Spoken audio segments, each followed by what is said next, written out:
From the Vanguard K9 Training, and it's the official home of King Quattro.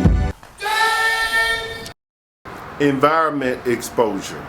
Environment exposure is just as important as socializing your pet pal, because environment exposure is what is going to shape your dog to be able to work just as effectively as he does at home, in the living room or in the backyard when you're alone. So early on, you want to take your puppy, when you teach him to sit in the living room, you want to come outside on the porch, you want to do it out here after you use the bathroom, in the yard. You want to take him in the car and try it at PetSmart, try it at the park, try it while you're in any situation daily that you take your dog into. You want to expose them to tires, fire hydrants. Dogs is afraid of certain things like that. They never seen it before. Tires, noises, sounds, cars driving by, other animals, slick floors, hard floors, the pool, the river, the beach, steps, stairs, just everything. And make him play those games around these different things in these different environments, because you want him to function just as accurate, as fast as he can in these different places, because that makes a good sports dog, a good police dog for sure, a good search and rescue dog, or a good protection dog. And the reason being is, if you don't expose your dog to these things, you're gonna get in a situation where, say, hey, my dog, he works perfect, he's great, he's a master. Yes, he's a master in your opinion, and you feel like you've proofed him. But you go into the woods and there's a pile of tires, and this dog hair is gonna stand up on his back and he's going to run away. He's not gonna want to do anything you say. It's because you never exposed him to it. You may expose your dog to bite work all day long, and a guy puts on the sleeve and he gets ready to bite the guy in the sleeve and he cracks the whip, but you never expose him to those noises in that environment.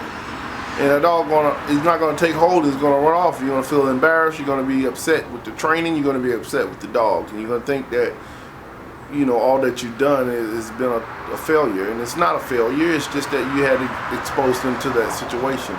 So that's one thing that you have to respect about the guys in sports, because they practice all of these different scenarios with the sleeve work, and the dogs look great doing it. You know, diving through windows, across tires, across these homemade jumps to professional jumps, going up the hill, climbing up the ladder, on top of the roof, on top of a car, in the back seat of a car, in the back of a truck bed. All of these things you want to expose your dog to. I don't care if you're just putting him up there to feed him his food and play a game of sit and down. So environment exposure and socialization, they run parallel. They're basically the same thing. You know, just one is direct contact, which is socialization, is direct contact with people and other animals, life beings. The other one is just exposing them to different terrains, and, you know, and different environments, you know. So that's environment exposure. You must do that. Do it all the time. Taking places where you see these people riding around their dog, or do the same thing. Or just expose your dog to environments. Training the protection dogs, there's many levels that you can take your dog in protection. You can basically determine how serious you want your dog to be, how aloof you want your dog to be towards people, how social you want your dog to be with people. So that's all up to you. You can't expect the same end result that every trainer has with his dog, because there's something different in the training that he's doing, and you must take that in consideration. So these videos are just formats to show you a brief description of the training methods that I use, and it changes and it varies depending upon the dog, the circumstances, and what venue I'm going to take this puppy in, and how I'm feeling at the time, or what kind of dog that we need here for the Security Investigation Agency, or for my personal use, etc. When we begin training, there are some very important tools that you're going to need, such as a leash, a collar, several other long lines, some short, some small, a harness. There's no need for pinchers or chokers at a very young age, but as your dog become more advanced with the training, you're going to need those tools, such as a choke collar, a pinch collar, e-collars. These are very useful tools for advanced training and in the intermediate stages as well. So before you get out here and start your training, make sure that you have all your tools, your toys, your treats. The jackets, you see these guys in sports with a lot of pockets with things hanging everywhere. BDU pants. These are very useful tools to getting the message quickly to your dog as possible, so that your connection can be a sure, strong bond and a good, strong connection to getting the dog to exhibit those desired behaviors.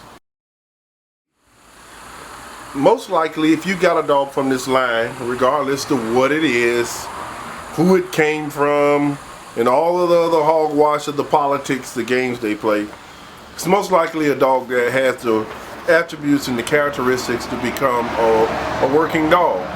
Even the dogs you see in Mondo Ring, French Ring, and Sports Ring, they're dogs that have had a consistent format for dogs that they've utilized in the working sector to find out that if this dog can do it or not.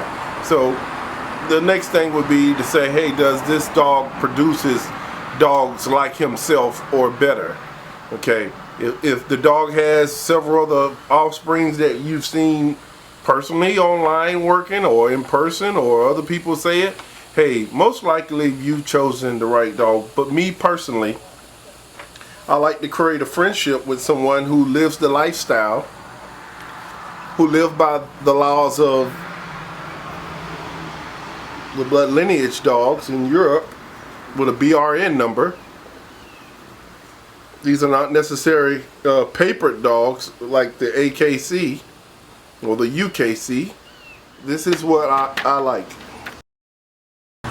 So now that you have chosen the puppy from your desired breeding, from the correct genetics, from dogs with the correct format, from either KMPV, from Mondo Ring, French Ring, or Protection Sports Dogs Association, whatever it may be, you should be happy with your choice.